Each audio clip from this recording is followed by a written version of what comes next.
So the Indiana Fever are playing against the Nigerian national team, and I'm going to be real here. I'm going to be talking about this game as if it's a formality that Fever have destroyed the Nigerian national team.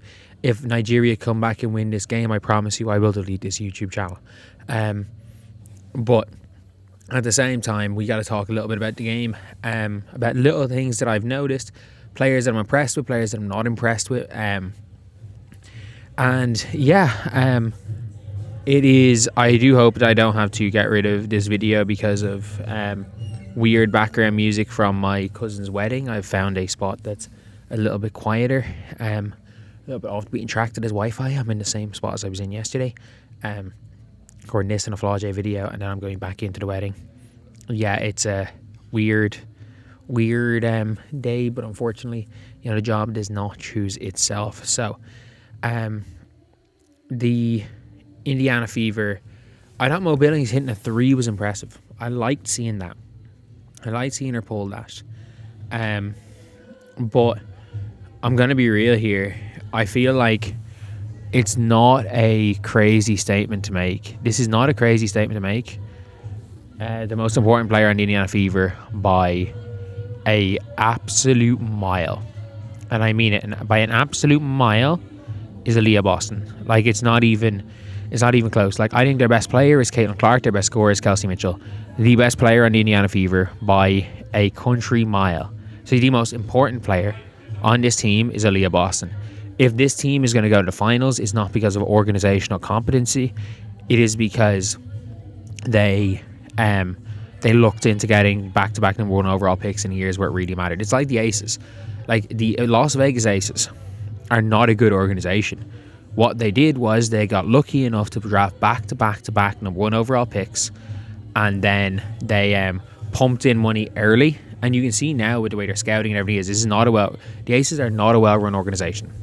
They're not a well-run organization. The problem is with the Aces is that genuinely they are they're doing well because they employ AJ Wilson. And the Indiana Fever are always going to be a good team. Not because of not because of their chat GPT, not because of their non-existent scouting, not because they believe that Demiris Dantas is a better option than Emma fucking Chekova, who would, no offense, would start for the Fever. And Mo Billings is hurt. They're fucked. Like, if Mo Billings is hurt, they're kind of fucked because, I'm sorry, Dantas against competent competition sucks. It's not even, Dantas just needs to play against international teams.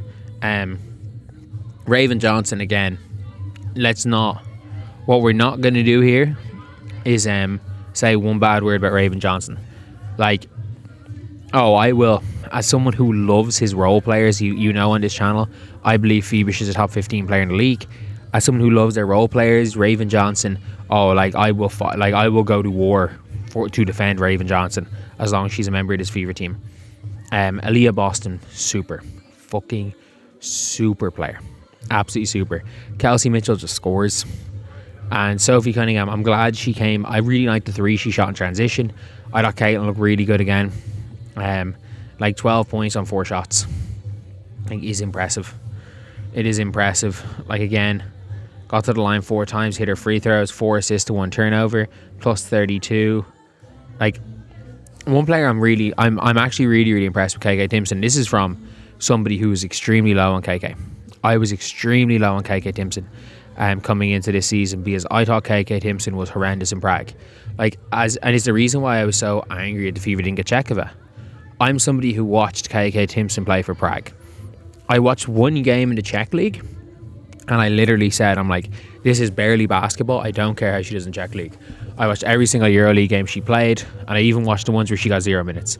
She looked completely lost, and KK, the level gap between KK and Dantas is scary. Dantas is 100 times worse than KK. KK, there's energy there. Yes, I understand when it comes to KK Timson, there is issues with her awareness. Like, awareness doesn't matter when you're Dantas, when you play with the motor of the first plane the Wright brothers tried to make, in comparison to you needing to have a fucking jet engine to play on this team. Dantas plays with the motor of the Wright brothers first playing. At the end of the day, Damiris Dantas, like, I don't care if she hits 3 or 4 threes. Like, she is shown, like, she needs to be, Damiris Dantas needs to be a plus 40% 3-point shooter to be, I'm not even saying a net positive, a net neutral on the floor. She needs to shoot because she doesn't screen, she doesn't roll, she doesn't run, she doesn't play defense. She stares watching balls go by her. She doesn't protect the paint. Like, she needs to be a 40% 3-point shooter. On the season, she's 3 of 12. She's 25% in preseason. She needs to be a 40% 3-point shooter to just be a net neutral on this team. But I really like Caitlin Clark, Aaliyah Boston, and Kelsey Mitchell together. Look, everyone's talking about Caitlin's MVP season. This might be Aaliyah Boston's MVP season, and I don't even feel bad about it. Like, the strides Aaliyah Boston has made since 2024. And it's so funny. I tweeted out and I was like, man, since Caitlin Clark's got there and she realised she had to run, she has adapted her game around that, and I think she's become one of the best players in the league. And we're like, oh no, she was this player before Caitlin Clark. No, she fucking wasn't. No, she wasn't. It's okay to say that. It's like saying that Steph Curry in a new role under Steve Kerr, when Steve Kerr wanted to change their offense, became the best player in the world. Because Steph Curry was not the best player in the world under Mark Jackson. His stats were the same, but it's a different player. And Aaliyah Boston is his hub. If nothing else, you can say late 2024, Aaliyah Boston was doing that. But that was when basically Caitlin Clark coached the team. That was effectively when Caitlin Clark coached that team. So, like, Aaliyah was a back-to-the-basket passer. Her whole game is face-up now. She's taking people on the perimeter. Man, we just watched Aaliyah Boston run a pick-and-roll with Caitlin Clark as the screener. Or a pick and pop with Caitlin as the screener to an open 3 from Caitlin Clark. Madness. Fucking madness.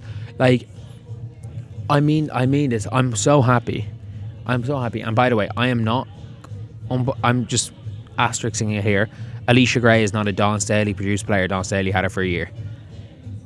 The Fever have 2 of the 3 best players Dawn Staley has probably ever produced. Like, Raven Johnson, like, I'm sorry. Like, I will, as the premier role player overrater, I am going to be loud and fucking proud. I will defend Raven Johnson. And yes, did I like draft pick? No. Ty Harris looked complete and utter dog shit, but it's her first game back. I don't really care that much. Ty Harris is enough of a backlog of games. Megan McConnell, Kiana Traylor, and Jessica Timmons. From what I saw, 7 dribbles before doing anything. I don't rate Timmons as a player. I think of the 3 of them, McConnell's the best. I don't think any of them should even be a dev player. There's no excuse to not bring in Marta Suarez on a dev. There's no excuse to not bring Yarden Garzone on a dev. There are so many better players to potentially bring in on a dev contract than any of Jessica Timmons, Kiana Traylor, or Megan McConnell. Jessica Timmons has the shot-making ability that in 3 years' time, maybe she's a player. The problem is that right now she takes too many dribbles to do anything at the pro level. Kiana Traylor is just not good enough, and Megan McConnell is not good enough offensively. Defensively, she's a pest. The problem is Raven Johnson's there. Maybe on another team she gets a look in. But, look, I don't really care what happened in the second half. I watched the second half for a few minutes. I watched a couple of minutes second half and immediately got on this to record this because I wanted to get it out as quickly as possible. I think the Fever, they looked alright, but it doesn't really matter if they looked alright. It really doesn't. Because at the end of the day, they played the Nigerian national team. Who gives a fuck? One thing I will say is, hopefully Mo Billings isn't hurt. If Mo Billings is actually hurt, like, fuck it, make a trade. If Mo Billings is actually hurt, make a trade. Fucking Hines Allen starting, I don't know. She can be fouled of this game in 10 minutes. But yeah. Oh, Fever power forward position might be cursed.